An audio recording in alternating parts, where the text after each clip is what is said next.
Sejarah ringkas Imam Al-Ghazali bagian kedua semuanya mengakui akan ketinggian dan keahlian Al-Ghazali.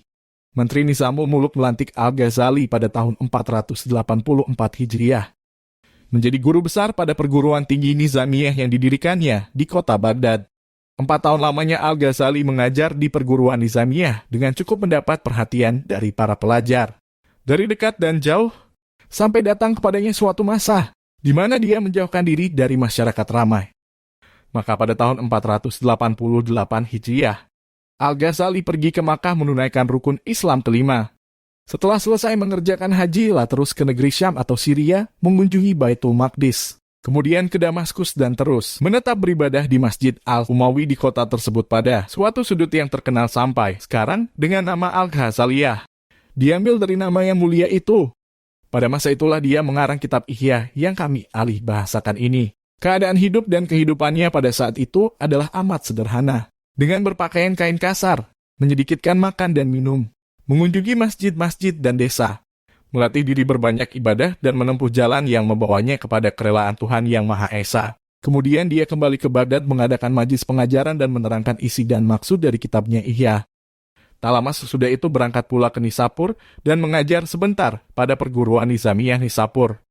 Akhirnya kembali ia ke kampung asalnya Tusia.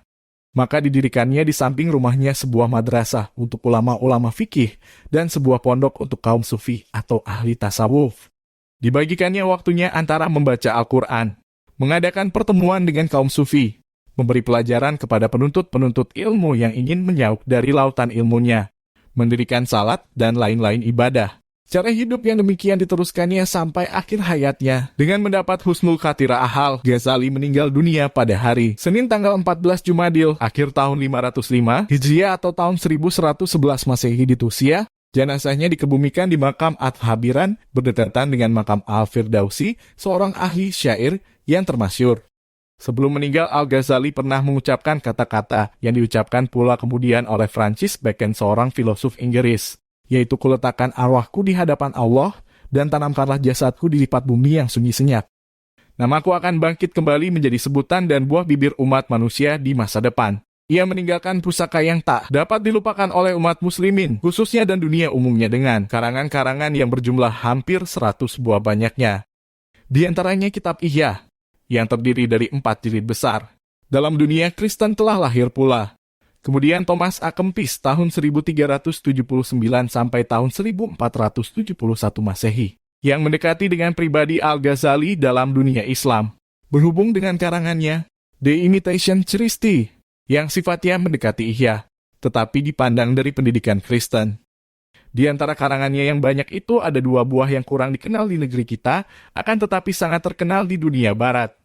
Malah menyebabkan pecah perang pena antara ahli-ahli falsafah, yaitu kitab Maqasidul Falasifah atau maksudnya ahli-ahli falsafah, dan kitab Tahafutul Falasifah atau kesesatan ahli-ahli falsafah. Kitab yang pertama berisi ringkasan dari bermacam-macam ilmu falsafah, mantik, metafisika, dan fisika. Kitab ini sudah diterjemahkan oleh Dominicius Gundisalius ke bahasa Latin di akhir abad ke-XIIM. Kitab yang kedua memberi kritik yang tajam atas sistem falsafah yang telah diterangkannya satu persatu dalam kitab pertama tadi.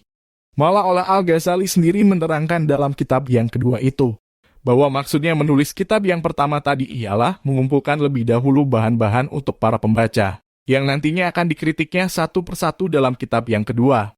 Beberapa puluh tahun kemudian, maka lahirlah di Andalusia atau Spanyol Ibn Rus, digelarkan filosof Cordova tahun 1126 sampai tahun 1198 Masehi. Dia membantah akan pendirian Al-Ghazali dalam hal falsafah itu dengan mengarang sebuah kitab yang dinamainya Tahfutul Falasifah atau